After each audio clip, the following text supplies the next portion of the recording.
Coil, by Allegory for Hatred. This is Book 2 of Magic and Mystery. All rights go to Allegory for Hatred. I do not own this story. One doe and wolf. Dazai had long since grown used to pain. A dog bite. A bruised cheek. A broken bone. The feeling was familiar enough to him that often he didn't even register it. Father's bloody punishments were too common to warrant response these days.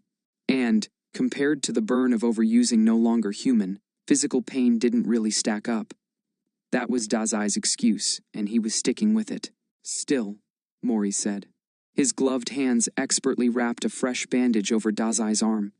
It was already stained red in places. You had to have noticed that it was infected, Shuji. Dazai's lip curled, but not at the rancid stench of yellowing, pus-covered skin. Don't call me that. Mori gave the bandage a harsh tug before dropping the boy's wounded arm. It fell into his lap lifelessly. By your name, don't be foolish. Regardless, didn't you just ignore the infection hoping it would kill you? I like Dazai better. You can change it when your father finally dies, Mori said, merely raising a brow at Dazai's avoidance of the question. He turned to grab a bottle of disinfectant. Obedient, Dazai propped his right leg up onto the infirmary cot, where a long, bleeding gash tore across his skin. Until then, you're only making more trouble for yourself by using that alias here. The mention of father had Dazai stilling, but he easily played it off as readying himself for Mori to clean the cut. It stung, but no more than anything else. He shrugged. It was always cold in Mori's office. The air held a sort of artificial feeling to it, something sterile and chemical. Dazai thought there must have been windows in the room at one point, but now the office was 4 cement slabs and a tile floor. The only burst of color in the entire room was the blood red of Elise's dress, where she sat at their feet. Her hand fisted around a red crayon. Mori caught his eyes, a slim smile across his face. How did this one happen, Shuji? He emphasized the name, brandishing it like a weapon. An intrigued glint in his eyes, Mori poked a gloved finger into the cut. Mori was always careful to wear gloves when handling this particular patient. I'll kick you, Dazai warned. Mori withdrew his finger to continue his work, but didn't look sheepish in the slightest. From the floor, Elise giggled.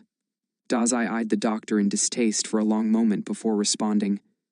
I don't know, Mori hummed. You've always been a troublesome child. I'm sure you can think of something that you've done. Not really. I'm perfectly well behaved. A moment of silence passed between the two infirmary inhabitants, a pause to appreciate the sheer absurdity of such a statement. A well-behaved boy wouldn't have let a small cut get infected as a method for suicide. Dazai rolled his eyes, then leaned back to give the doctor space to work. The sooner this was over with, the better. He rolled his neck stiffly. Father is just angry these days. It's hardly my fault. A needle poked into Dazai's shin, threading a small band across the skin. The wound began to close shut under Mori's careful ministrations. A bundle of cotton soaked up more blood. Mori hummed. Dazai's eyes narrowed. Aren't you supposed to be fixing him? You aren't a very good doctor. Below them, Elise's drawing suddenly paused. Mori glanced up, briefly meeting Dazai's eyes before turning back to the wound. He tied off the stitches with a particularly rough pull. Your father's illness is quite complicated. Illness was, perhaps, not the right word his father's situation. The man didn't cough or wear wounds under his skin. Instead, he raged. It was an illness of the mind only. The boss ranted about nonsense and confused himself over trivial things. It seemed more often than not that the boss wasn't entirely cognizant of his situation. His thoughts jumped from the past to the present so quickly that even Dazai couldn't make sense of what the man was talking about. Dazai knew the whole affair was causing a lot of strife within the port mafia. Seemingly nonsensical orders from the boss, led to surefire disasters. Declarations of war on local gangs came from nowhere. Executives were fired and hired at random. Dazai himself struggled to keep up with the demands of his father's waning sanity. Violent punishments came and went in waves, seemingly triggered by nothing at all. Quite a few of the fresh wounds on his body were evidence enough of that. It left him feeling oddly cold, off-put. Dazai didn't know what to do with that feeling, so he decided to feel nothing on the subject at all.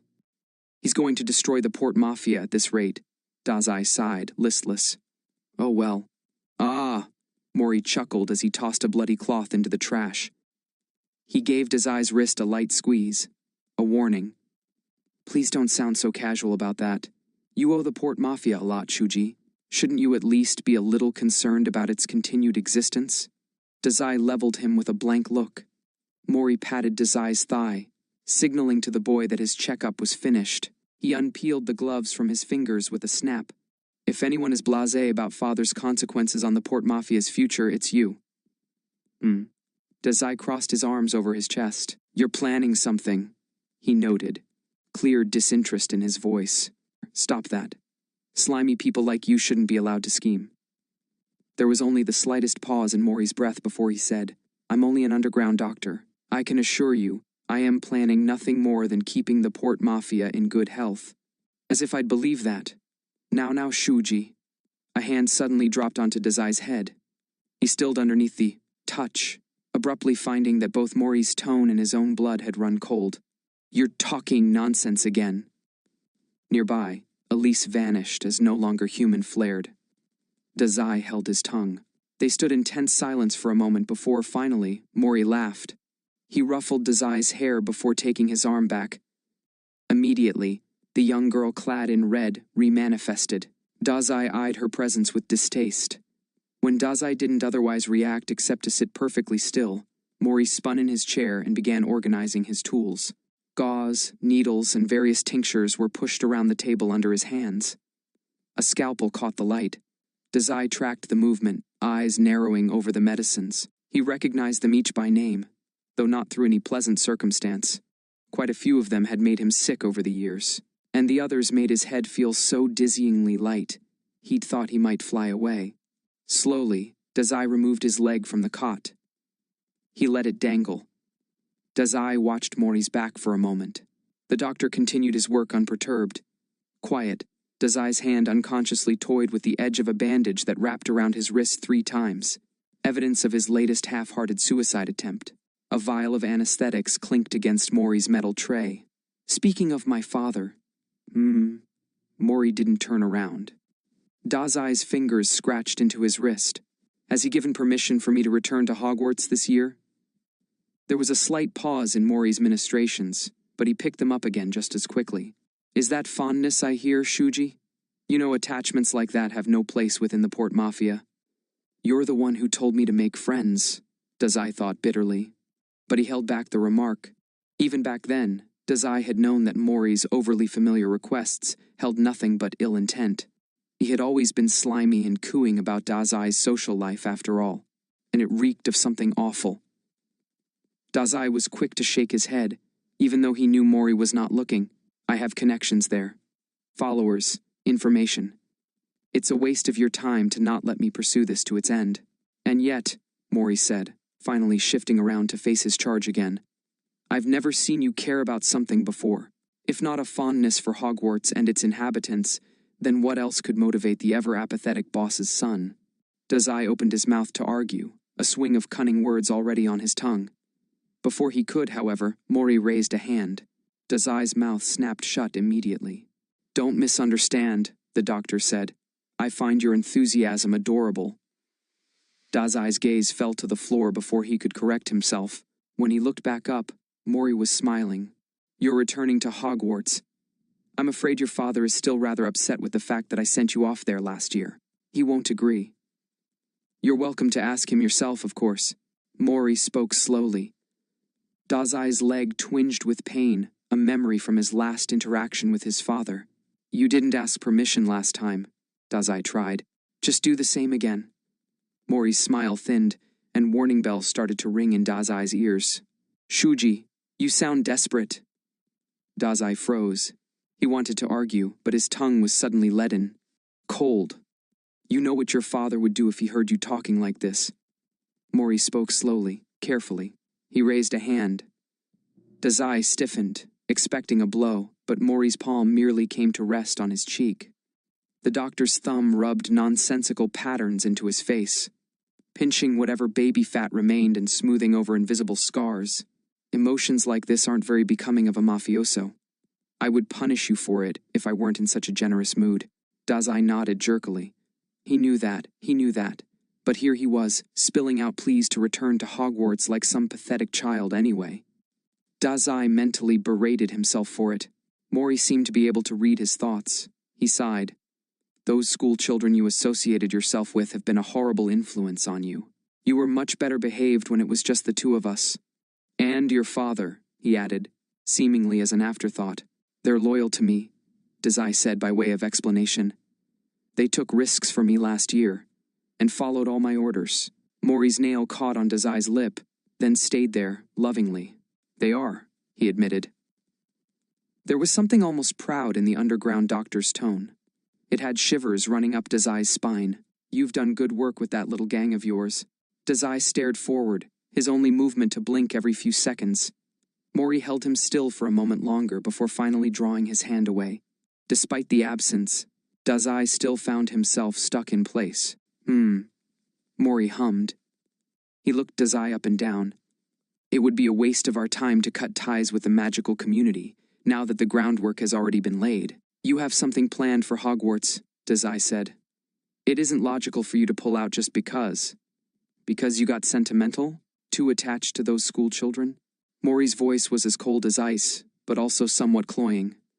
Certainly, I wouldn't have to throw this plan away had the key player not gotten emotionally invested in his pawns. Dazai held the doctor's gaze for as long as he dared. I'm not attached, he said, keeping any inflection out of his voice. It wasn't a lie. Not as far as Dazai was concerned. Still, the words felt like they were choking themselves in his throat. Mori leaned back into his chair and laced his fingers together into a fold. He watched Dazai with an expression that seemed to read through everything. Dazai projected apathy onto his face. They stared one another down for a long, drawn-out moment. It wasn't until after nearly a full minute had passed that Mori nodded, evidently having seen all that he could, whatever that may be. I suppose, Mori said, I could allow you to return to Hogwarts. Dazai forcefully held himself back from perking up. He bit his lip. What's the catch? Mori flashed his teeth in a too-sharp smile. You would be acting as an extension of the Port Mafia. As such, I expect that you would behave in a manner more suited to our kind. Dazai felt himself frowning before he could control his face. I already do that. A mafioso doesn't make friends, they make subordinates, Mori corrected. You're the one who told me to make friends in the first place, stupid doctor. I had expected you would have enough sense to know where to draw the line, Mori sighed. Although, admittedly, I did find the idea of you making friends quite adorable. Dazai curled his lip when Mori trailed off. He turned to Elise, who was kicking her legs while she drew. She had moved on to the brown crayon now. With a squinted gaze, Dazai recognized himself, drawn there in her childish scribbles. They are my subordinates. Dazai tore his gaze away from Elise the second she started to draw big, colorful hearts around him. Gross. Then you wouldn't be bothered if one of them died? His fingers twitched. Slowly, Dazai blinked at Mori. The doctor regarded him with a raised brow. They're useful to me, he said, the words tasting sour on his tongue. That would be an inconvenience. Mori hummed, but he didn't look convinced. Dazai clawed at his wrist in a way that he hoped was subtle. But judging by Mori's nonplussed expression, the nervous tic had not escaped his notice. Very little ever did. It wouldn't bother me, Dazai said. Quit bullying him, Rintaro. Elise dropped her crayon on the floor, the noise catching both Mori and Dazai's attention immediately. The clatter-clack sound echoed loudly against the otherwise sterile room. The young girl puffed out her cheeks. As always, she was the picture of stubborn youth. Though Mori's ability always left Dazai with a deeply uncomfortable feeling, he couldn't help but be somewhat relieved for her interruption now. Aw. But Elise, Mori cooed. I'm doing work now, dear. My precious Shuji is never going to learn how to behave if I don't teach him now. Dazai took the momentary lapse in Mori's focus to cross his arms, pressing his scratched-at wrists into his chest. Elise postured her hands onto her hips. Shuji isn't going to listen to you at all if you're always bossing him around all the time. Now, Elise. If you be quiet for just a little longer, then I'll buy you all the cakes you want, okay? Well, if you give me a mission, Dazai cut in, putting an end to their syrup-sweet banter quickly. Every word he spoke was carefully without inflection. Then I will complete it no matter the cost, to me or my gang. Both Elise and Mori went silent. Dazai was privately grateful, having always found their dynamic disturbing to witness. Slowly, Mori rose back up into his seat from where he had stooped over Elise. "Good, good," Mori clapped, looking pleased with himself. When he stood, Dazai was quick to follow. Dazai didn't let the pain lancing through his legs slow him. "With that settled, your plane leaves in 4 days." 4 days, Dazai mumbled. Ahead of him, Mori made an amused sound. Dazai felt cold annoyance drop over him as a wet blanket. "You were always planning for me. To return to Hogwarts." Mori chuckled. "I wondered how long it would take you to ask about returning.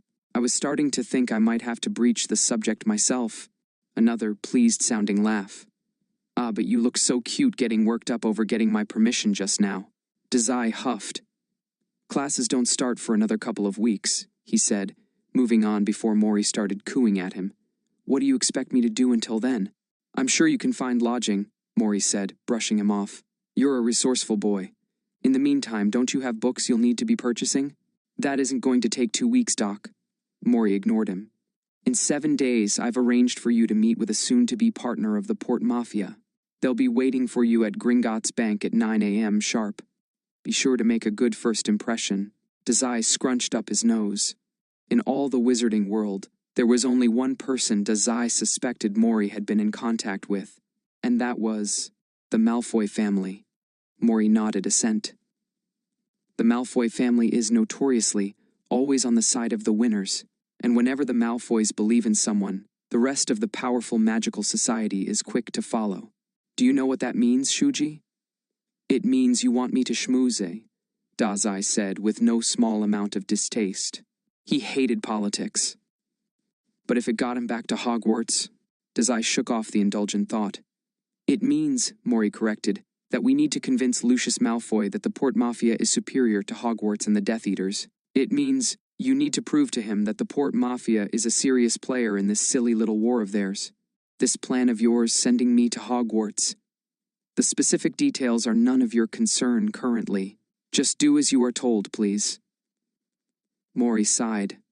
He turned his gaze to Elise. Dazai followed, only to see the young girl had forsaken her drawing in favor of tearing the paper labels off her crayons. Red paper confetti bunched up around her dress. "Lucius Malfoy currently considers the Port Mafia a rising contender. Your display with Quirrell last year was impressive, but he requires more of a show before changing his loyalties completely." "A show?" Dazai deadpanned. "During your 2nd year at Hogwarts, I suspect he will attempt to test you," Mori explained. "Failure is not an option." Dazai stiffened, entire body going tense. "I won't fail," he promised. "Now," Mori's arm swept across Dazai's vision, and the doctor took a step towards the infirmary door. "Why don't you hurry back to your room? You know the boss doesn't like you out of your room for so long." Dazai nodded. He knew Mori was right, even if doing so would only lead to Dazai more beaten and bruised. "And remember, Shuji," Mori wielded Dazai's first name like a knife, "only the Malfoys are to know of the Port Mafia's involvement. Let's keep Hogwarts in the dark for now, shall we?" "That includes those little friends of yours." The luggage in Dazai's arms wasn't heavy per se, but the rambunctious owl was doing nothing to help him keep his footing. Featherbrain hooted and cooed and flapped around her cage. Dazai wished he could just smother her screams, but knew that Mori wouldn't be pleased to find he had killed their only method of communication. While Dazai could admit that the owl had her uses, she came with some downfalls as well. For example, the numerous eyes currently staring at him. Dazai hurried across the streets of London as quickly as he could, eager to get out of sight. The attention burned into his back. He only let out a breath of relief when, at long last, the leaky cauldron came into view. Dazai didn't hesitate to push through the front door and take shelter within. The leaky cauldron. It had been about a year since he had last stepped foot in this place. The first time, Professor Snape had been the one to guide him there. This time, Dazai was without escort. The bar served as a gateway to the magical Diagon Alley, where students could buy their school supplies for the following year at Hogwarts. It was also, Dazai remembered, where he had first encountered Quirrell. A quick look around now found the bar empty of any mafia types. Good, he thought. I don't need the trouble. Whatever Lucius has planned is bound to take up all my time as is. Dazai considered himself lucky to have remembered that the pub doubled as an inn. Not only could the leaky cauldron act as his housing for the next 2 weeks, but it also served as entrance to Diagon Alley when the Malfoy family arrived for their meeting. But most importantly, no one here would give Featherbrain a second thought. Taking a deep breath, Dazai pushed himself off the door and finally looked around the pub. Really looked. His eyes automatically searched for exits and possible threats. However, given the early time, the pub was mostly empty. There was only one person in the room, a bald man with an exceptionally wrinkled face. He was cleaning a glass behind the bar. Dazai guessed he must be the leaky cauldron's owner. Dazai clocked 2 exits, aside from the door he had just walked through. 1. The common room broke off into a hallway. Dazai assumed it led to the inn's lodgings. 2. The empty brick wall beside the bar counter. The second could only be opened with magic and wouldn't provide easy escape in a pinch. Not for Dazai, at least.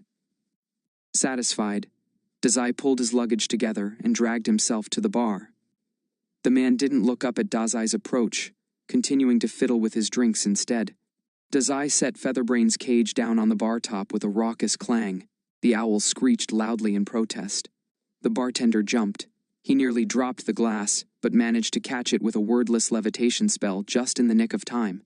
Dazai watched, interested, as the cup floated for a few seconds before slowly returning itself to the counter. Oh dear. I didn't see you there, kid. The man gasped, letting out a shuddering breath. His voice was cracked with age. Almost immediately upon turning around, the bartender's eyes went wide. He looked Dazai up and down, hovering over the bandages on Dazai's wrists and face. Dazai knew he made an odd picture. The butterfly bandage hugging his nose, the patch of gauze that was taped to his cheek. His lip was colored red and split. The man's mouth dropped open into a gape. Hurriedly, Dazai put a stop to his worried inquiries with a question of his own. How did you do that? The bartender blinked, stupefied by the sudden shift. It took a moment before realization lit up in his eyes. Ah, you mean this. In point, he gave a flick of his wrist. Again, the drink glass floated up into the air for a moment before setting down. Non-verbal wandless magic, he explained, seeming to be preening somewhat. It's a very advanced type of magic. You must be a muggle-born then. Advanced, huh? Dazai thought. He shook away the thought. There would be plenty of time to consider that later. What makes you think so, sir? Please, just call me Tom, Tom said. And any kid in a wizarding family would be able to recognize wandless magic. It's a respected practice, since it's near impossible for most wizards to master. Moreover, he pointed to Dazai's wounds. Accidental magic gone wrong? I've seen plenty of that in my time. You must be a first-year kid. Dazai shook his head. Second. Tom tilted his head. You're awful small for a second year. But never mind that. What can I do for you? I need a room, he said. Dazai gestured at the room keys hanging behind Tom on the wall. Only 3 were missing. More than a dozen keys were still available. Tom nodded, evidently mostly to himself. He turned his back to Dazai briefly to retrieve a key. Sure. I don't see your parents. Are they still outside? It's just me, he said. I'll need the room for 10 days. The clinking sound of keys stopped. Tom looked over his shoulder. There was a single rusted brass key in his hand, a black 4 feet written across it. All alone? That's right, sir. Dazai forced some extra politeness into his voice. Drawing suspicion from Tom would only cause him strife down the line, especially considering that they'd be housemates for the next 2 weeks. When Tom's scrunched expression didn't lessen, Dazai explained, I actually live in Japan. Commuting back and forth between London for school supplies and class wasn't logical. My father is paying for everything. Oh. Tom smiled, the relief in his face palpable. He set the key down in front of Dazai. Well, you tell your pops that I'll keep good watch of you while you're here. I'll do that. Then Tom drew a piece of paper out from under the bar and leaned over it to write.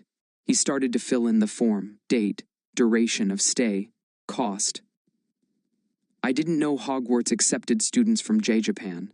Don't you all have your own magic school out there? Sure.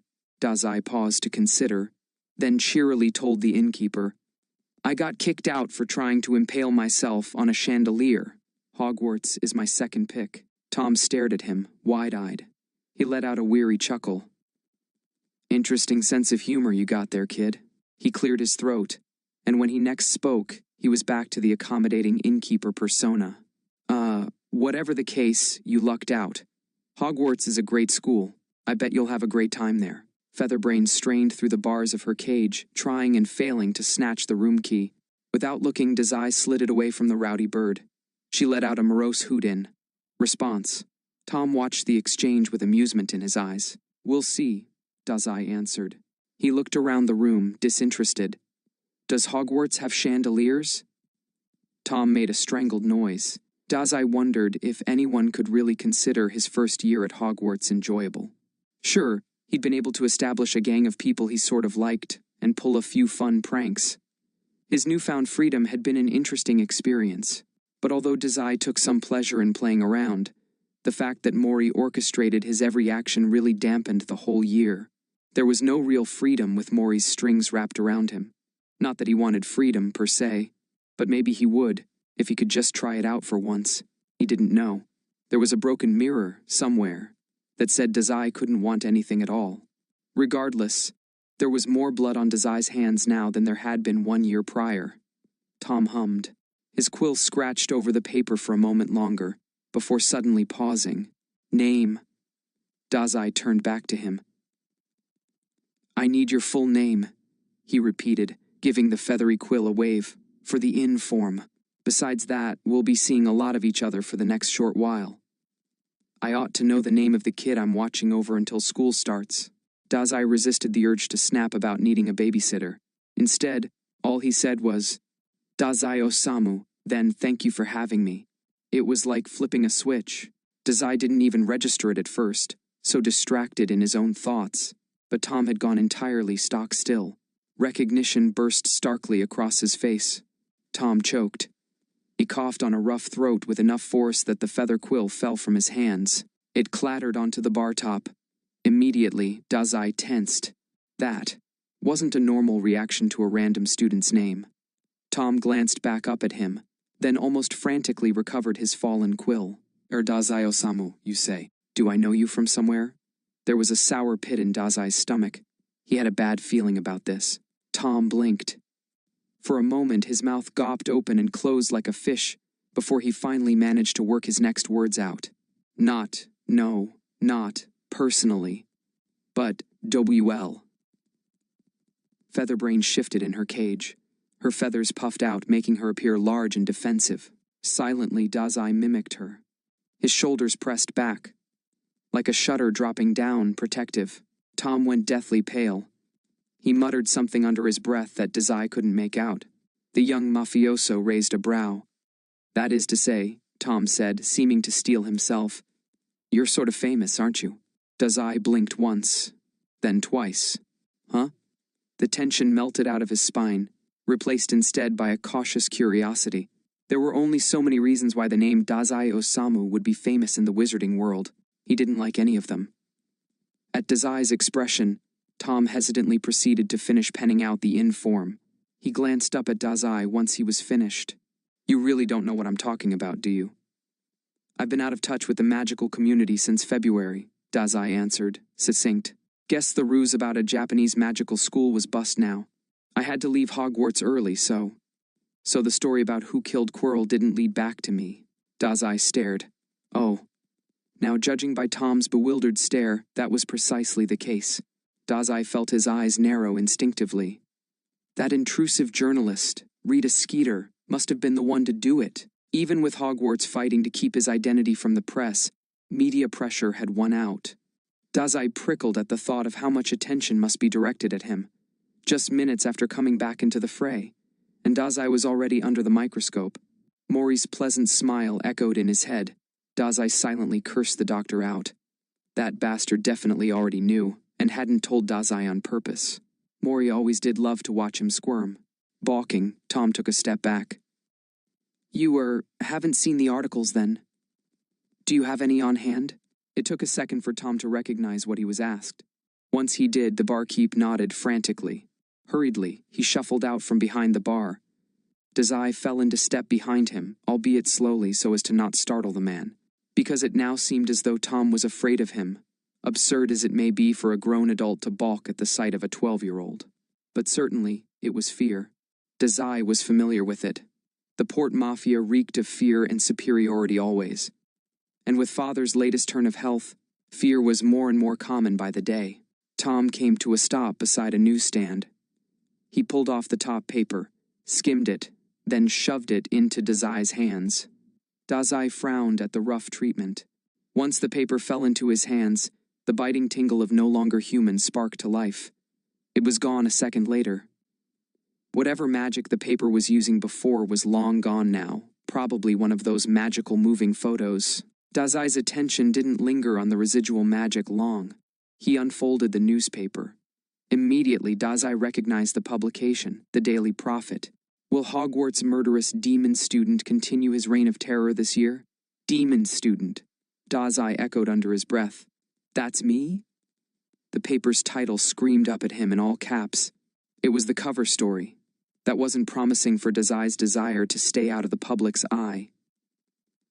The only saving grace was that the paper didn't seem to have his picture. Instead, the center photo was of a vague, shadowy figure with a sharp smile and glaring eyes. Dazai squinted down at his supposed likeness before speed reading through the article. Written by Rita Skeeter. Dazai huffed out lowly to himself. That figured. But this article had only just been published yesterday, which meant... How long has this story been circulating, Tom? Oh, Tom said. At some point he must have walked around Dazai to take shelter once again behind the bar. Dazai barely spared him a glance before turning back to the paper. As you all well know, Rita Skeeter had written, the murderous Slytherin student, Dazai Osamu, holds no qualms about killing his professors in cold blood. What's to stop him from killing again? For a while now, I guess, Tom said. With classes starting again soon, they've been more frequent. Blankly, Dazai turned his full focus back onto the bartender. What? Is it all true? That you killed Professor Quirrell over a bad grade? The second the words left his mouth, Tom grimaced. He seemed to be deeply regretting the words once he said them. It is, Dazai puffed out a breath. It's not, he said. Do you have any memoir? Tom paused. In that stack over there, Dazai glanced to the newsstand, then shook his head. You said that this is only the latest story on me. I want to read the earlier ones too. Tom drew in a long breath. He seemed to be readying himself, stealing up against the murderer standing a few feet shorter than him. Look, I don't have the old ones, sold them, threw them out. And I'll throw you out too. I won't be having a killer stay with my other clients. It just isn't safe. Are your students safe at Hogwarts this year? Not if Dazai Osamu has anything to say about it. Rita signed off with a flourish. Dazai glowered. Stalking across the room, he came to a dead stop just on the other side of Tom's bar. The older man paled but held his ground. With a certain amount of calm finesse, Dazai gently refolded the newspaper. He set it down on the bar top. I'm sure your customers appreciate that, Dazai said. But this... He poked a bandaged finger into the newspaper, stabbing at the word murderous with a little too much force. Isn't it all what happened, Tom?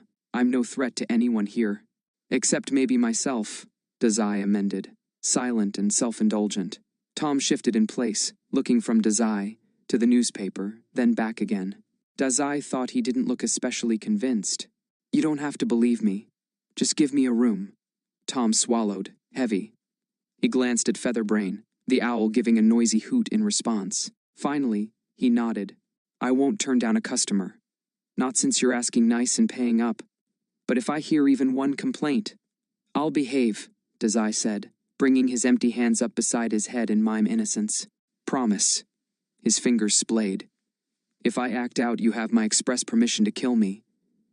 He didn't look at all content, and stress creased a furrow in Tom's brow, though the expression seemed to have shifted away from open hostility or terror. Tom looked deep in thought, and more than a little harried. Good, Dazai thought. He much preferred Tom's strained compliance to him sounding the alert bells. The last thing Dazai needed right now was the press swarming his current lodgings, at least not until he had a little more information to work with. Dazai snatched the key from the table. He beamed, big and toothy, at Tom. Then, with a grunt, Dazai gathered up all of his belongings. Featherbrain hissed at the rough treatment, but neither Dazai nor Tom made any efforts to soothe the owl. Just down here? Dazai asked, clumsily lugging all his things towards the side hall. Room 4, Tom agreed. Thanks, he said. Searching down the corridor, Dazai was relieved to see a door marked with a golden 4 wasn't very far. He hurried to it.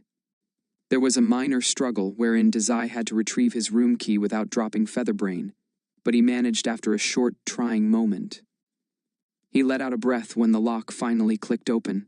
Just as Dazai was about to drag himself in, Tom cleared his throat. It isn't true?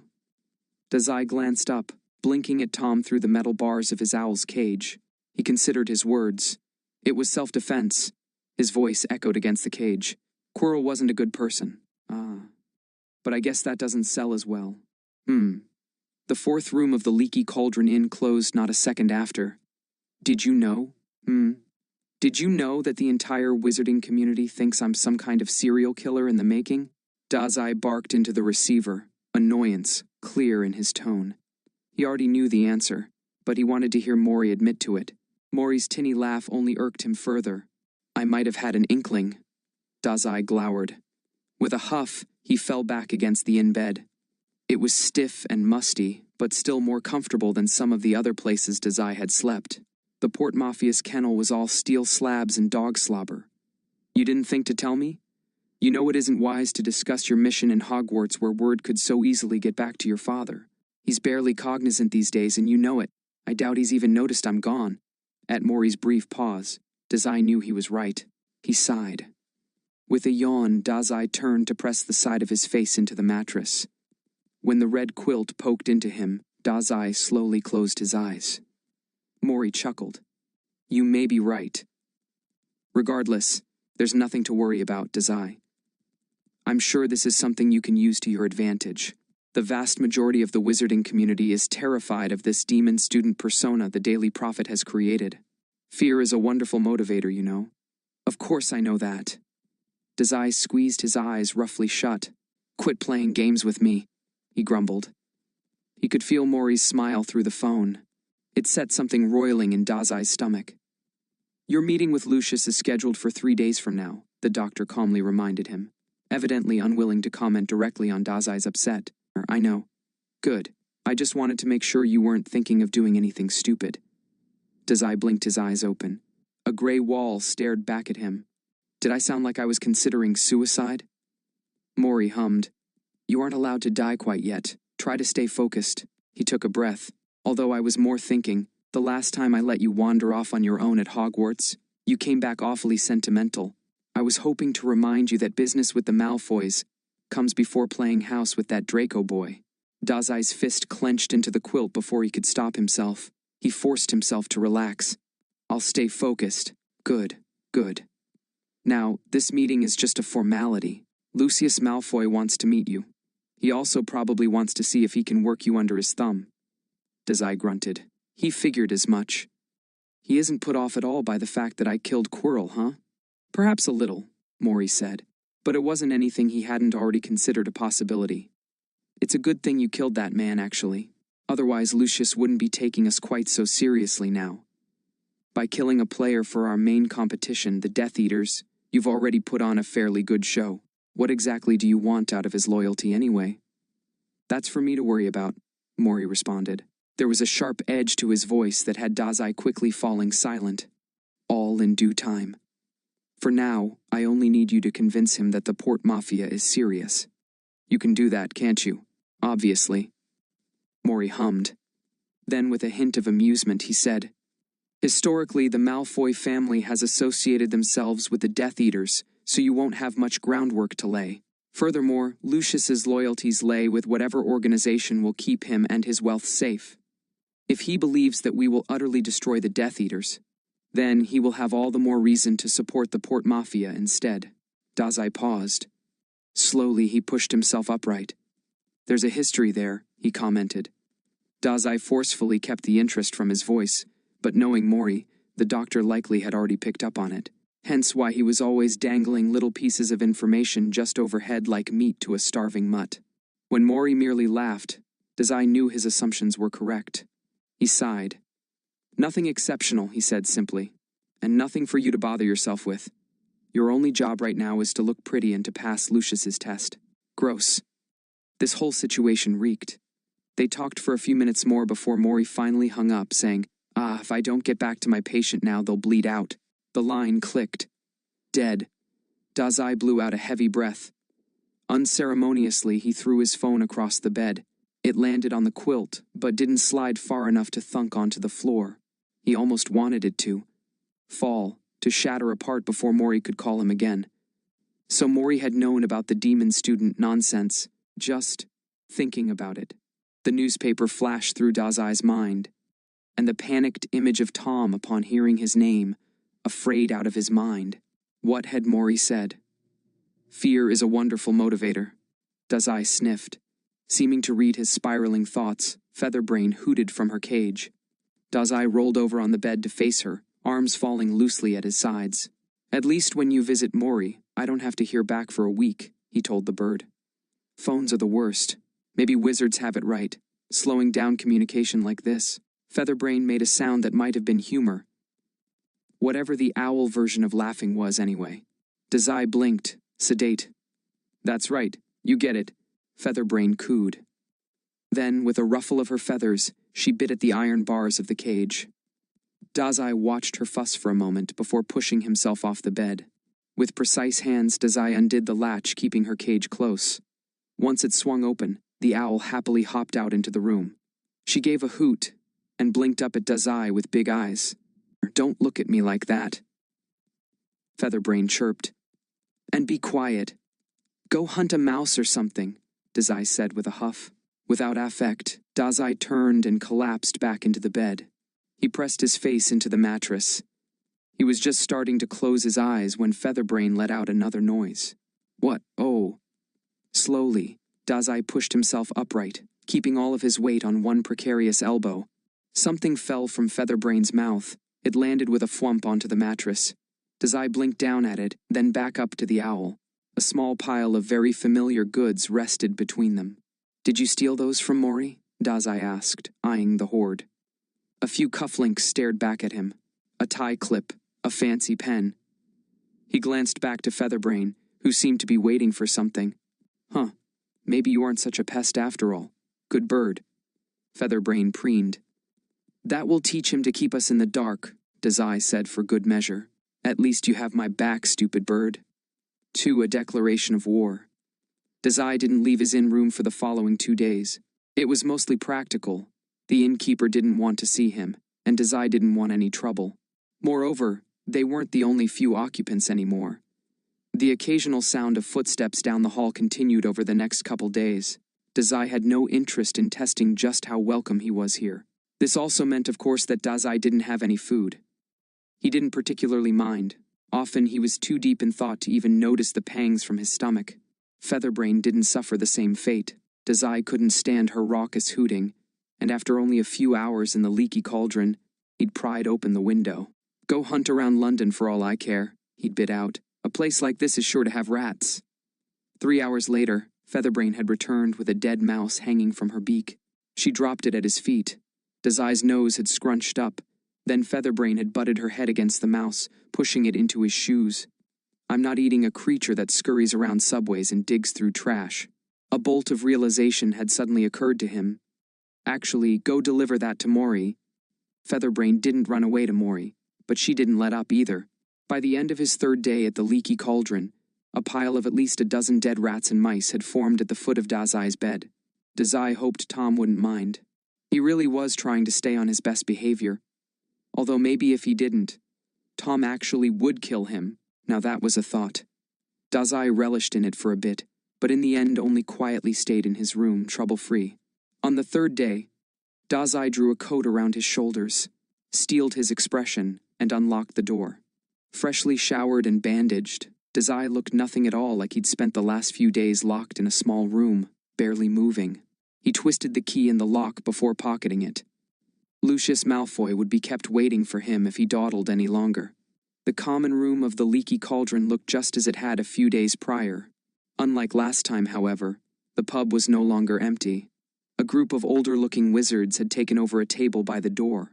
At the bar, A couple people with large pointed hats were chatting over what must have been their breakfast. Dazai ignored them, hoping to sneak into Diagon Alley without someone recognizing him as Hogwarts' so-called demon student. Pointing his feet at the back wall, Dazai headed straight towards the Diagon Alley entrance. Ahem! Damn! So close yet so far! Dazai froze, then quickly made his expression one of unobtrusive question. He turned. The owner was watching him from behind the bar. Good morning, Tom. I'm only heading out to buy my supplies for this year. The customers sitting at the bar briefly glanced up at him, but evidently deemed him unimportant. Dazai was just another student to them, for now. They looked away after a second to continue their conversation over a breakfast of sausage and eggs. Dazai really was lucky Skeeter hadn't gotten his photo in the paper. Tom, meanwhile, was still watching him. There was a cautiousness in his gaze, but Dazai noted the man didn't look nearly as frantic as he had the other day. The stiffness in his shoulders was beguiled by the worried press of his lips and brows. Tom frowned. It took a moment before he seemed to decide on what to say. Are you going to have breakfast? Dazai tilted his head. I'm running late. He wasn't. The Port Mafia didn't tolerate tardiness. Tom swallowed hard. It's just you haven't come out for food since you got here. Aw, lighten up, Tom. A customer cut in. Despite the early time, a serving of ale was already in front of them. They reeked of booze strong enough that Dazai knew this wasn't their first drink of the day either. Kid's clearly on his way to meet with a friend. Upon seeing Tom's wide-eyed expression, Dazai had mercy on the man. That's right, he said. Lucius Malfoy was a friend-to-be of the Port Mafia, he supposed. I should be going. Wouldn't want to make a bad first impression. Tom hadn't dropped his bewildered stare, but he didn't seem like he was going to share Dazai's identity with the other patrons. Dazai was briefly grateful when Tom coughed into his fist and brushed aside whatever questions he was currently choking on. Enjoy yourself. Thanks. Dazai beamed. Tom, could you open the door for me? I'm so bad with magic I'd probably mess it up. The customer burst out in drunken laughter. Beside them, Tom looked stupefied. He shook it off at Dazai's continued silence. Yeah, okay, here. Tom drew a wand from his back pocket. He stepped out from behind the bar and tapped it against the brick wall in a seemingly random pattern. Then, with a humming swell of magic, the brick began to fold away. It buzzed noisily in Dazai's skull for another few seconds. But once the magic had settled, an open doorway stood in its place. Tom returned his wand to his side with a nod. Thanks. Dazai skipped through the doorway with a wave goodbye. Behind his back, Dazai heard the customer comment, Nice kid, followed by Tom's more suffocated, yeah, he is. Then the brick wall threaded shut. With a bark of dull magic, the door closed completely, leaving only a blank slate in its wake. Dazai forced himself not to collapse back into it, even though the thought of a brief reprieve was promising. But if he were to accidentally nullify the doorway, it wouldn't just be Dazai trapped in Diagon Alley. Tucking his fingers into his slacks pockets, Dazai was careful to keep his hands to himself. Diagon Alley stretched out before him a long row of buildings and robed wizards. Unlike last time, Dazai was now able to recognize some of the shops. Flourish and Blots, a bookstore, immediately caught Dazai's attention. Unfortunately, he hadn't the time to explore at the moment, though perhaps that was for the best. An unusually sizable crowd was formed around the shop now, and Dazai generally made an effort to avoid large groupings. Madame Malkin's Robes for All Occasions was another shop Dazai recognized. He also spotted Ollivander's wand shop a little way off. Quietly, Dazai was relieved he wouldn't have to return there. Not only did Ollivander have a watchful eye, there was a slight chance he might recognize Dazai on sight. Recognize the demon student on sight. Nothing but trouble, that. At the end of the long alley stood the ever-impressive Gringotts Bank. Tall enough a jump would kill him. Shame Dazai didn't have the time for that. Destination set, Dazai stuck to the fringes as he walked to the bank. He was careful not to butt into too many passers-bys. Mercifully, the other wizards mostly kept to themselves. Dazai wasn't outright recognizable despite the stories circulating about him. It helped that he was slight of frame, easily sneaking around groups of people or ducking under raised arms. When Dazai reached Gringotts, he stopped and looked around. As expected, no one called out to him. Dazai had intentionally arrived to the meeting early. Not only would it give him time to exchange some muggle funds at the bank, it also let him scope out the area, looking for escape routes should the need arise, observing Lucius from the shadows, practicing the charming smile on his face. Preparation was an important tool for all mafioso on a deep cover mission. Dazai straightened a grin on his lips. No one paid the young mafioso a second glance as he let himself into Gringotts. Gringotts looked exactly as he remembered it. The bank was all ornate marble and pillars, but otherwise lacked the magical flashiness Dazai had come to associate with other places, like Hogwarts. Dazai glanced around, walking towards the desk when he spotted an open teller. A goblin stared down at him. Their lip immediately curled back in disgust. Dazai fiddled around his coat for a moment before unceremoniously dropping a banded stack of cash on the desk. When the goblin didn't immediately reach out, Dazai smiled. "I'm aware you can't touch me," he said plainly. No longer human was no secret between magical creatures, as he'd come to realize the year prior. "But I really do need this in wizarding currency. The quicker you exchange it, the quicker I'm out of your way." By this point, quite a few pairs of goblin eyes had flashed in Dazai's direction. Just as soon as they did, however, they all turned away and went back to their work. The teller eyed him for a moment before letting out a gravelly sigh. "Very well." They trailed off. Slowly, so as to watch Dazai's every move, they snatched the money off the desk. Then, with practiced ease, they counted the stack. Not a minute later, a freshly tied sack of knuts, sickles, and galleons slid across the desk. Dazai caught it before it could spill over the table's edge and across the floor. "Watch your hands," they cautioned, voice slight. "I'll be careful," Dazai said with a nod. To prove his point, he shoved his hands deep into his pockets. Though the teller didn't look at all contented, they didn't press him any further either. "Thank you, HRM." Dazai smiled. He was about to step away from the goblin when he thought to ask, "Do you have the time?" They stiffly gestured to the wall. A large clock hung there, fingers indicating it was 5 minutes to 9, not long until his meeting now. When Dazai turned back to the goblin to respond, they cut him off with a quick, "Get out!" "Will do, thanks again." Cheerfully, Dazai backed away from the desk. He was careful to keep his hands pocketed, knowing that there were other goblins about the bank, as always seemed to be the case with no longer human. Carelessly reaching around was liable to have catastrophic consequences. Dazai didn't want a dead goblin on his hands. Not today, at least. Certainly not in front of more than a dozen other bankgoers. Luckily, no one else seemed to have noticed Dazai's odd interaction with the goblin. He had been careful to keep his voice low, but one could never truly be sure. Speaking of eavesdropping, Dazai exited the bank and made a quick turn to lean up against the building's exterior wall. He rested up against it with a huff. From this position, Dazai had a clear view of the entire clearing. People milled about shop fronts and chatted business in the streets. From his vantage point, Dazai was also able to scope out the area for the white hair of the Malfoy clan. Dazai looked down on the pedestrians with a blank expression. Lucius Malfoy must be amongst them somewhere. Dazai had never met the man before, but wasn't especially concerned. No one in magical society was particularly a threat to him, for starters. For another, Dazai was intimately familiar with the man's type: manipulative, slimy, and powerful. Like the magical version of Mori, Dazai supposed. With someone like that, Dazai wanted to maintain his upper hand. He knew personally just how quickly a conversation with someone like that could get out of hand. He would keep their conversation brief, the meet and greet it was meant to be, and not a full-scale information exchange like Lucius probably wanted. Thinking this, Dazai scanned the crowds below. He reached into his pocket to withdraw a sickle, flipping it over his fingers while he watched.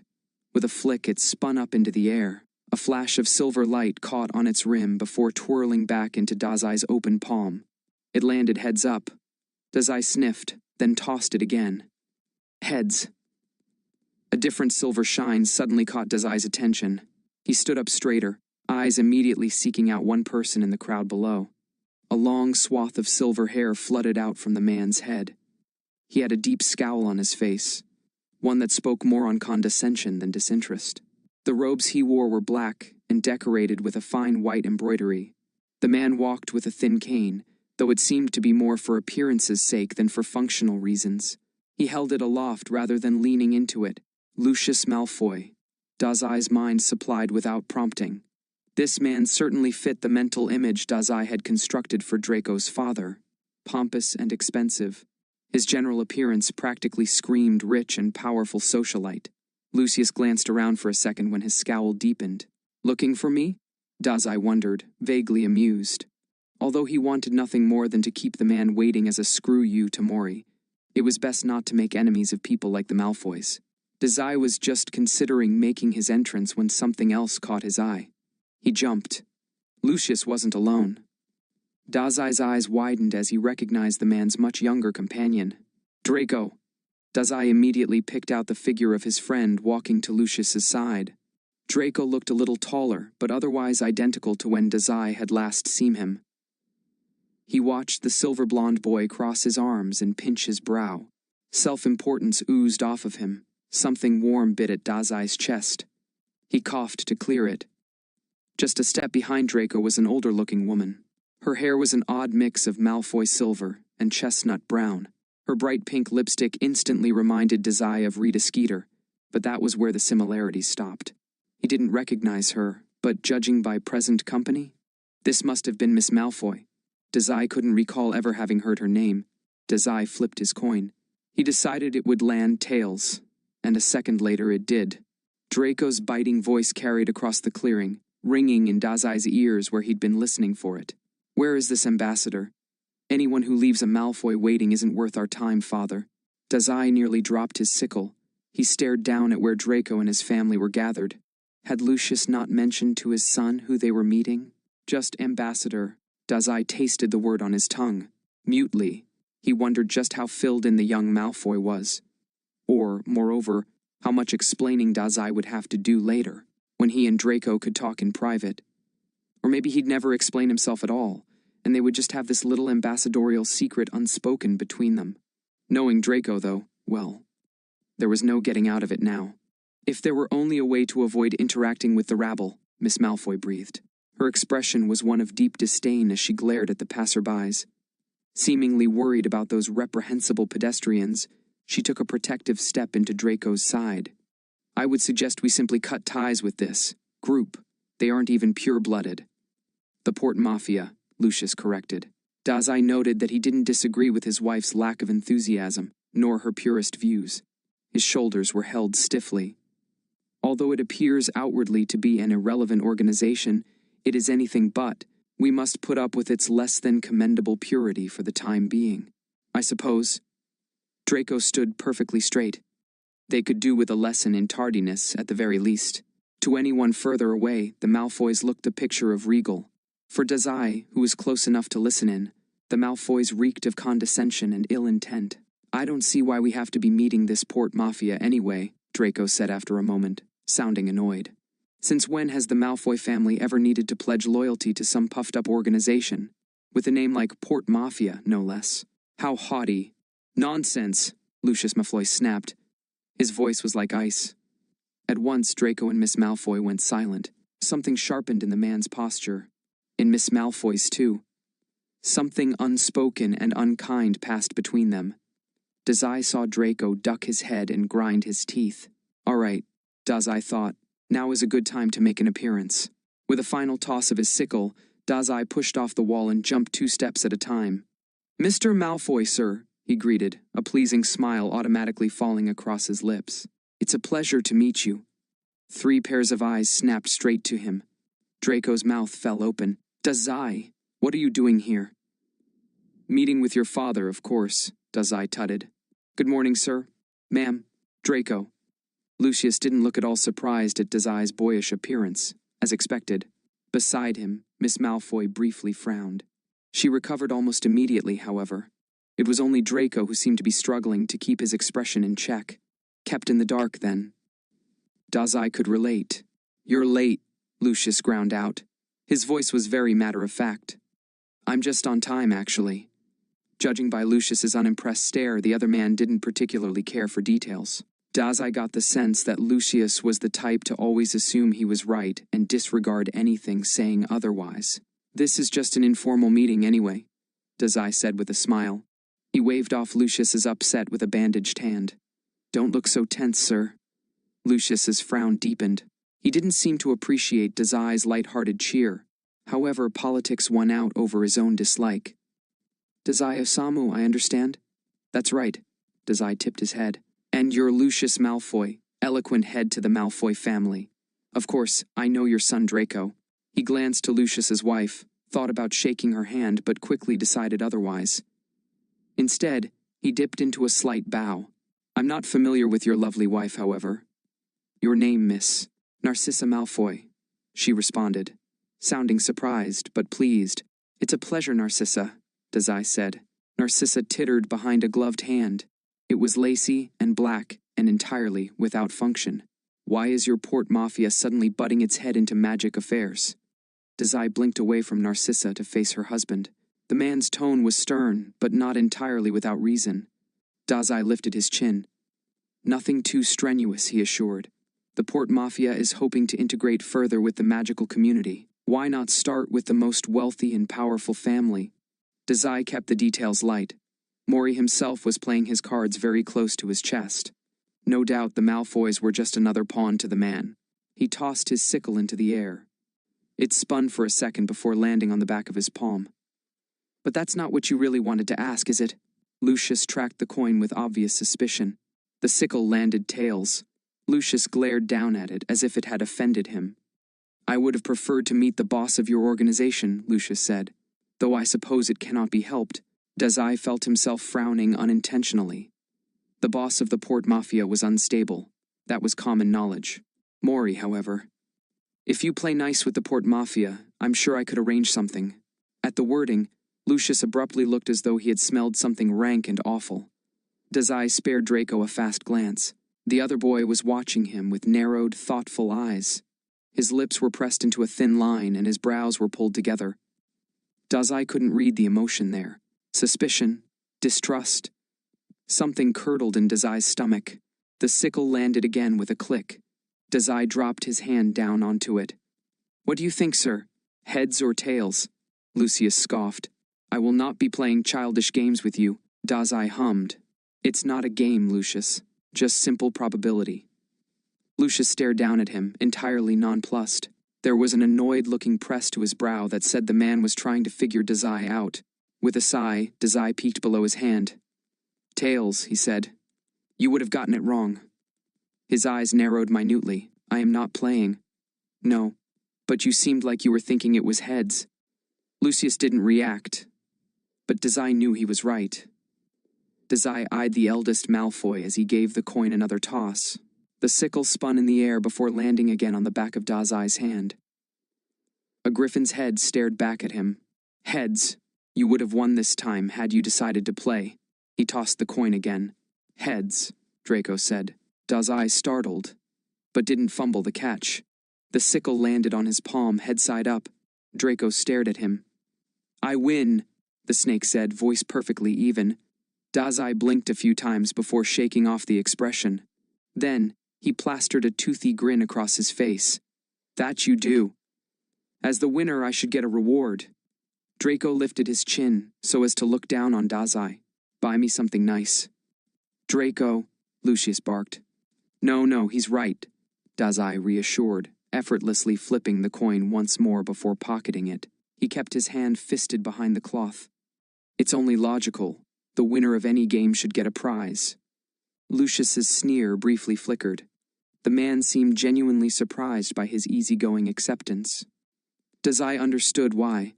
The port mafia wasn't exactly known for being passive about having things demanded of it. Still, Dazai merely smiled. Our involvement with the port mafia. You can speak with Mori about the details. I wasn't under the impression we were here to talk business, Lucius. Just a meeting. Unless you want me to ring the boss up right now, tell him Lucius is demanding things of us already. Lucius bit his tongue. Very well, he ground out. Dazai nodded. He was about to suggest something to Draco when, you are right, my apologies. Mori is not giving you any control over this ordeal. Is he, boy? Lucius asked with an air of thoughtfulness. The words seemed to drip from his mouth. A lie, or just slimy in the way all bosses were. To him, You are just another player in his game. Speak for yourself, Dazai quipped silently. Perhaps together we could find you a better suited position. Dazai eyed Lucius with a flat face. It wasn't hard to see Lucius was trying to manipulate him. Dazai forced his expression to remain blank, a look that silently spoke, "Whatever you think you want from me, I couldn't care less." When he didn't immediately respond, Lucius tapped his cane on the ground. Dazai's eyes snapped to it, then back to Lucius. Pawn to some forgotten organization is no fitting thing for the next Dark Lord to be, after all. Dazai's hand stilled in his pocket, hovering over a silver coin. He smothered any emotion immediately. "It was lovely meeting you," he said instead of answering, voice dull. Lucius paused, then blinked in surprise at the response. He spoke slowly, as if sizing Dazai up. That it was. Lucius seemed still to be considering him. Dazai felt himself doing the same. Draco looked between them. Because Dazai didn't turn to watch the other boy, he could only guess at what expression was written there. Contempt, maybe.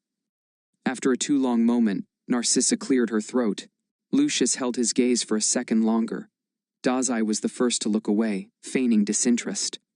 "Perhaps," Narcissa spoke, "we might postpone this conversation for another time. Draco, dear, we need to do your shopping for the school year." Dazai rolled back on his heels, preparing to step away to do his own school shopping. He had met with Lucius and completed Mori's first assignment, a success. With the meeting finished, Dazai would be on his way. Bridges successful built, roads officially paved. Mori could manage the rest himself. Deserved to, for throwing him into the brink like this. Then, to Dazai's utter surprise, Draco cleared his throat. "Dazai, will you be tagging along?" Lucius balked at his son's question. Dazai, having thought their meeting was concluded, reacted much the same. "Huh?" Draco was undeterred. He puffed out his chest. "Father, mother, I know Dazai, he's bound to get lost if he's alone. I'd like to keep an eye on him. Well, I was planning to spend my afternoon climbing up Gringotts and taking a swan dive into the street below, but I do need to buy you that prize, don't I?"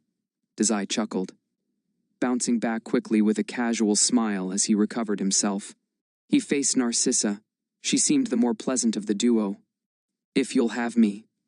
Narcissa's surprise warmed over almost instantaneously. "Oh, you're a friend of my Draco?"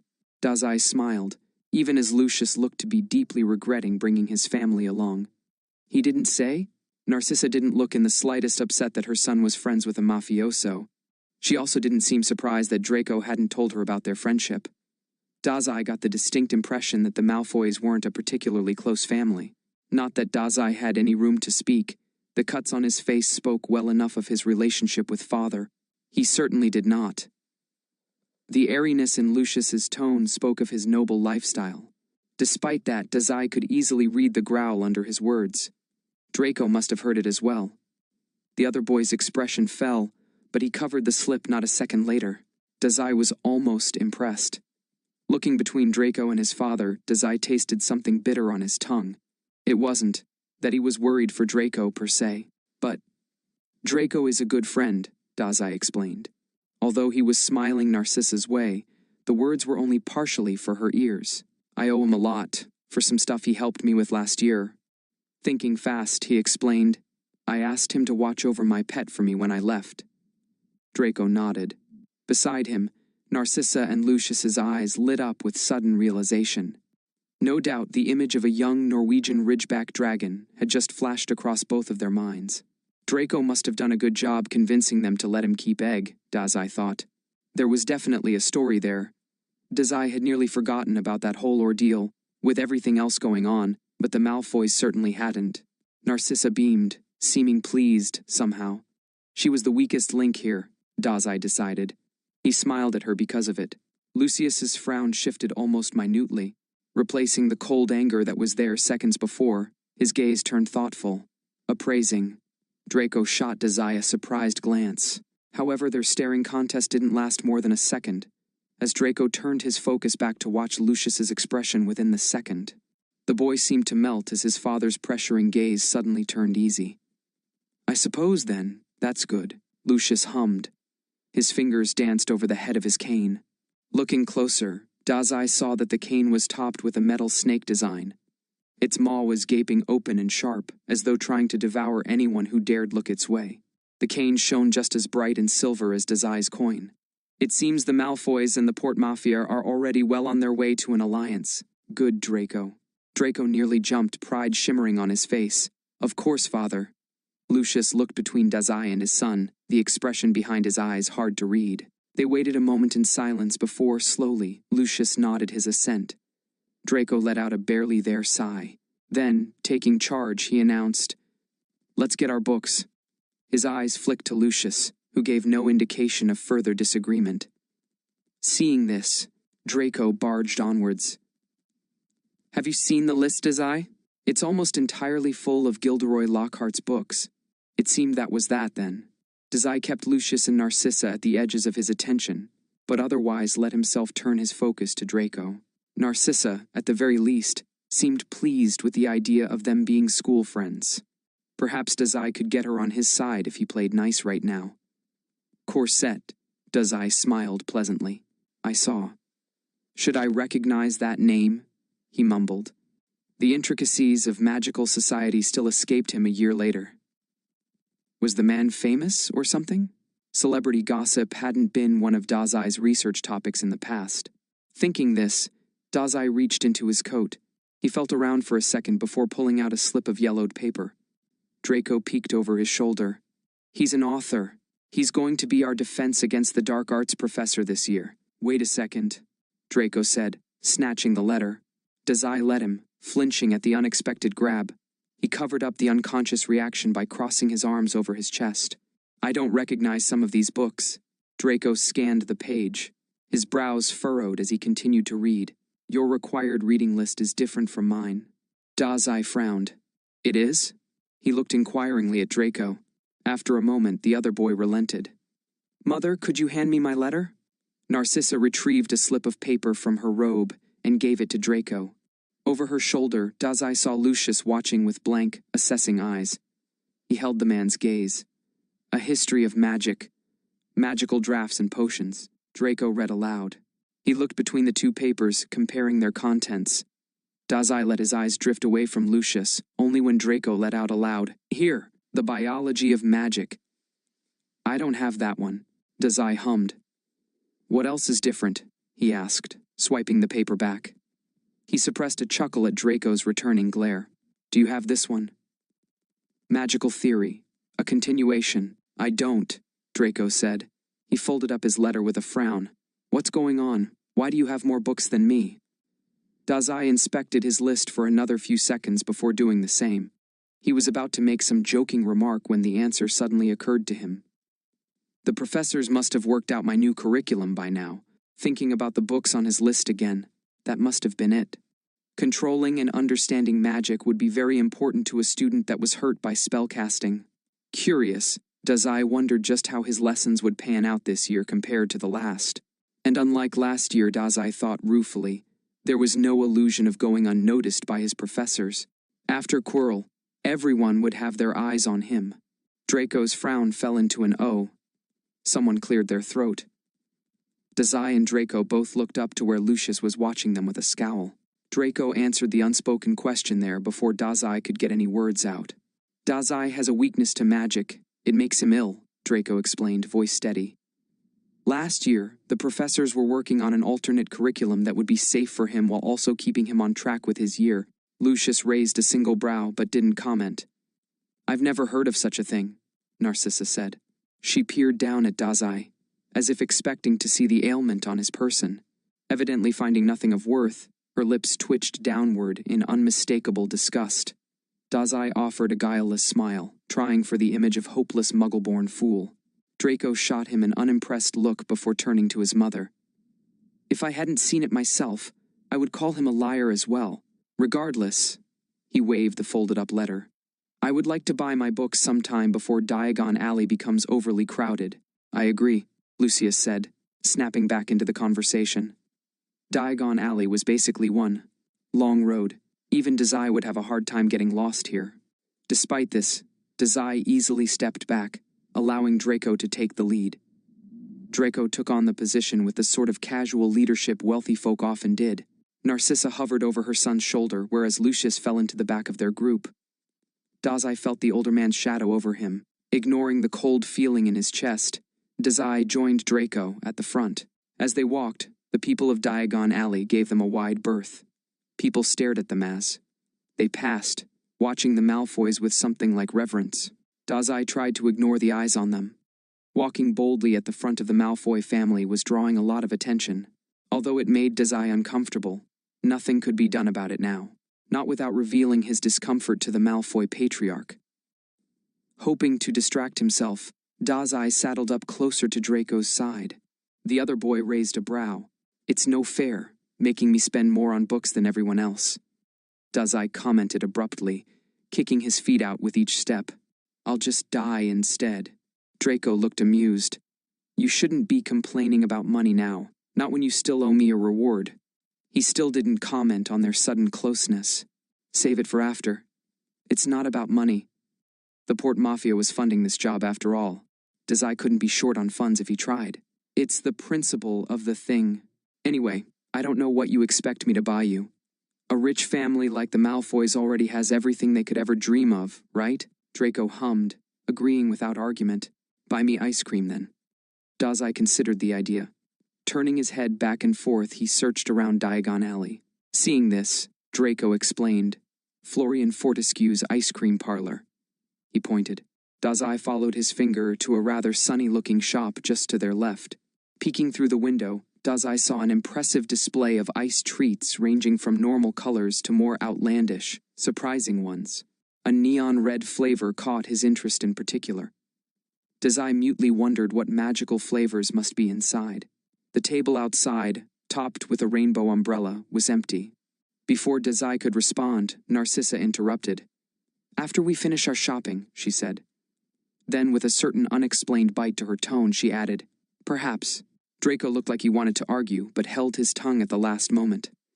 Amused by the unusually childish interaction, Dazai teased, "I didn't know you had a sweet tooth, Draco." Draco bristled. He leveled Dazai with a pointed glare. Dazai laughed. As they approached the bookstore, Diagon Alley became suddenly more and more busy. There were people milling about the street and storefronts. Dazai frowned. Even just half an hour earlier, when Dazai first passed through, there weren't nearly this many people. His eyes widened when the bookstore's large wooden door came into view. "We may be too late to avoid crowds, Draco," Dazai commented, tilting his chin to gesture towards the bookstore, Flourish and Blots. Outside the shop, a long, long line of patrons stood. There were young and old, robed and suited, male, female, and otherwise, all lined up and eagerly clutching colorful sets of books to their chests. They were bouncing on their heels and excitedly chatting about something. Dazai's nose turned up at the bustle. Beside him, Draco did the same. As Dazai scanned the crowd, his eyes snapped to a folded wooden sign beside the door. "Gilderoy Lockhart book signing today." It was decorated garishly with stars, hearts, and the not-so-charming visage of a blonde-headed man.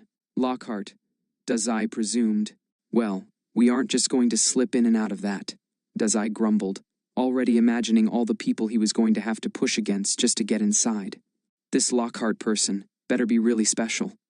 "The man is a loon," Lucius said without prompting. Dazai blinked, surprised at the uncharacteristic and unexpected jab. Unwittingly, a smile teased the corners of his lips. Catching the mafioso's amused expression, Lucius sneered down at him before turning away. "I don't suppose the crowd will be lessening any time soon," Draco said mournfully. Dazai shook his head. With a curled lip, he watched a group of tweens press up against the window, then squeal. Already dreading having to navigate the crowd, Dazai considered just coming back the next day. Lucius spoke before Dazai could voice his hesitancies aloud. "Enough dawdling." Without another word, the senior Malfoy strode to the front of their group and straight towards Flourish and Blots. Narcissa was the first to jolt, following behind her husband not a second later. Draco and Dazai shared a brief glance before joining as well. Even with a blockade of fans surrounding the door, Lucius didn't slow his step. Dazai realized with some respect that he didn't need to. Annoyed arguments died on their tongues the second they saw just who it was that was approaching. Without a second thought, The crowd parted aside. Lucius, never once having to ask, passed straight through the blocked entrance. Narcissa and Draco followed, proud smirks painted across their faces. Dazai followed a step behind. Behind them, the crowd was silent for a moment. A second later, and the line had filled back up around the door, excited chattering resuming. So that was the unspoken power of the Malfoy name. If Dazai had hoped inside Flourish, and Blotz would be any more peaceful, he would have been sorely mistaken. The shop was jammed full of overeager fans, clustered and lined up around the front of the shop. Dazai pressed himself as close to Draco's side as he could without touching. A cover of bodies and robes filled his vision. Seemingly used to his antics by now, Draco simply rolled his eyes. He hooked a finger around Dazai's coat sleeve and summarily dragged the mafioso further into the shop, where the crowd was less dense. "It's awfully noisy," Draco said, once it was no longer too loud to hear each other speak. "Let's find our books and get out of here." Dazai nodded. He was equally, if not more so, eager to leave the bustle. Not only did he dislike the pressure of large crowds, but Dazai was also dealing with the stress of no longer human potentially revealing itself amongst the shoving. If even one of these people noticed their spell suddenly cutting out, or their magical artifact suddenly shattering, well, it was best to just avoid the situation as a whole. "Come on. If I recall correctly, the history books are over here," Draco said, snatching Dazai's attention back. Dazai followed with a short word of agreement. When Draco suddenly halted in his tracks to snatch a book from the shelf, Dazai did the same. He scanned the cover and leafed through some of the pages. Suddenly it occurred to him, "Hey, where did Lucius and Narcissa go?" Draco blinked out of his own quiet musings. Frowning, he looked around. "We must have lost them at the front. I don't see them either," he commented, a pinch between his brows. Then he snapped his focus back to Dazai with a scowl. "And don't call my parents by their first names. It sounds weird coming out of your mouth. They may be your parents, but they're my business partners." That drew a surprised look from Draco, who quickly covered the expression with something tight. Whatever he was thinking, Draco shook it away with a literal shake of his head. "Right. And don't think we won't be talking about that once we're somewhere more private." "What in the stars is going on, Mr. Port Mafia?" Dazai laughed airily. "I thought as much." "If it means anything, I didn't think you would be coming to this meeting, Draco. That doesn't make anything better. It just means you were planning to lie to me about it later," he grumbled. Dazai shrugged, seeing no reason to deny the accusation. Seeming to take the lack of answer for what it was, Draco huffed. "Speaking of things we definitely need to talk about," Draco said, starting to walk down the aisle once again. He gestured for Dazai to follow. "What happened to your face? It's all banged up." Dazai brought a hand to his cheek, feeling the gauze there. "We haven't seen each other in months, and you jumped straight to the interrogations. Whatever happened to emotional reunions between friends, I seem to recall that you hate emotions," Draco responded, entirely nonplussed. At Dazai's blank look, he added, Blaze said, "Ah." Draco plucked a book from the shelf, handed it to Dazai, then grabbed another copy for himself. "So? Accidental magic," Dazai said, remembering what Tom had guessed just the other day. Unlike Tom, however, Draco looked completely unconvinced. He raised a brow. "You? Accidental magic? I'll believe it when I see it. Without my guidance, you couldn't even manage a spark of magic. I shudder to think how little you can manage on your own." "Well, except for that one time, when no longer human killed the mountain troll during Halloween," Dazai remembered. Having nothing to say on the matter, however, he simply shrugged. "You owe it to me to say." Draco was unshaken. "My father knocked me around during one of his episodes." No, Dazai couldn't say that. It would only cause his friends to fuss, because Merlin knew they loved to fuss over trivial things like that. Violence was natural in the Mafia. Draco wouldn't understand that, but even then, acid burned in his stomach at just the thought of admitting to the truth. It stayed his tongue. Dazai replaced the ambiguous feeling with a joking, "I thought I owed you ice cream?" "That too." "You're awfully conniving these days." Dazai sniffed. "Dazai, you're hurt." "What's Dazai?"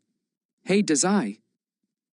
The two snakes jumped at the sudden declaration, jolting at their private conversation to see where the shout had come from.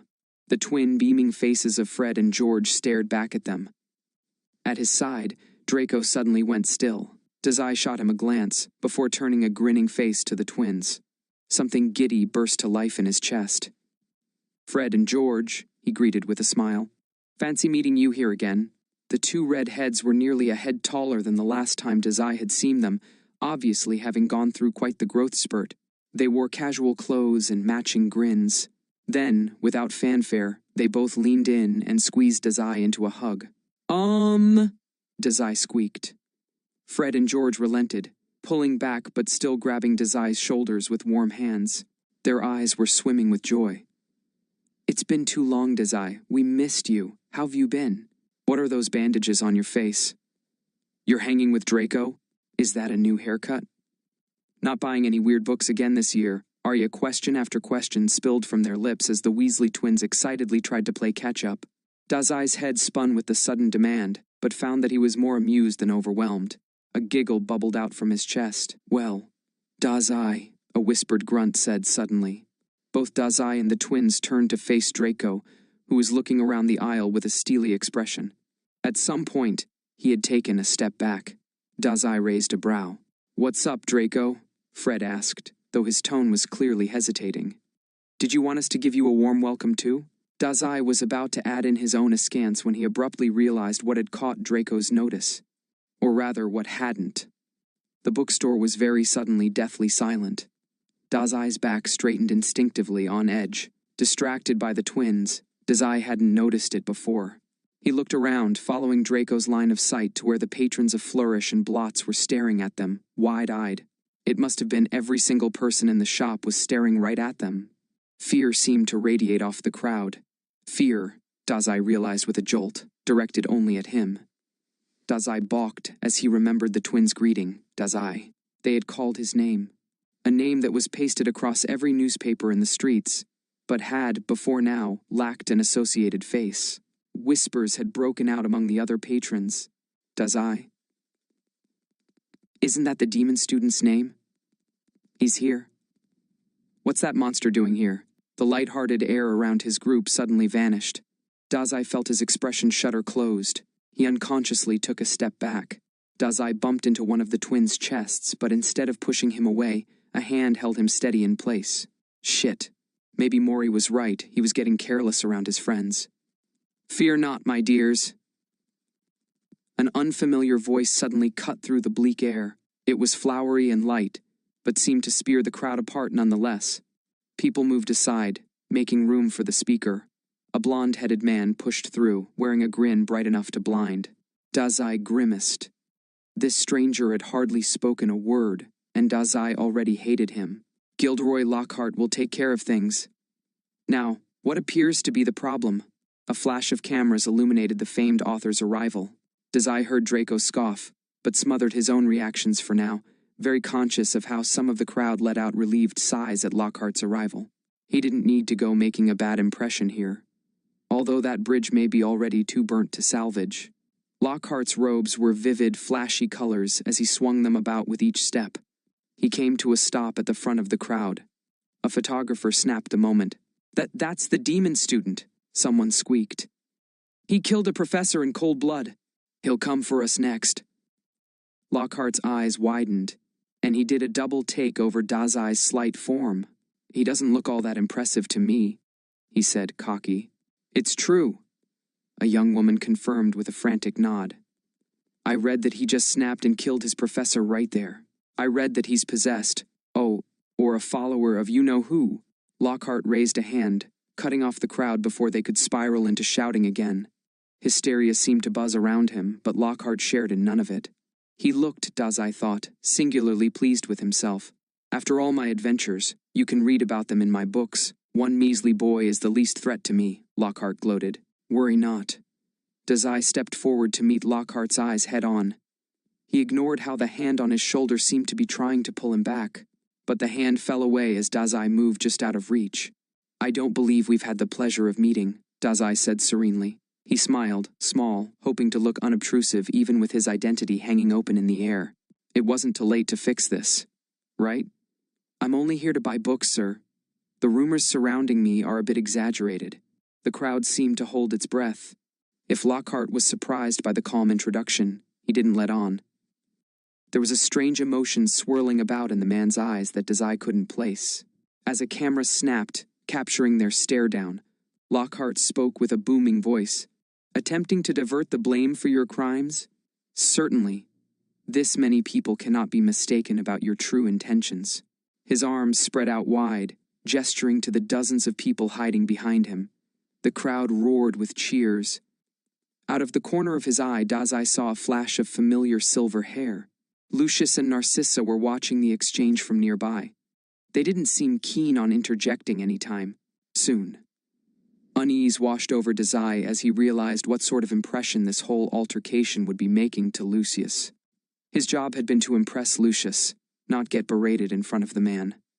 With a further sense of unwelcome, Dazai realized that Draco had, at some point, snuck away to rejoin his family.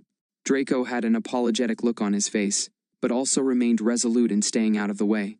Beside them, Dazai also saw a group of people with a very distinctive set of red hair. Ron was among them, and standing beside a shorter girl with a similarly red head.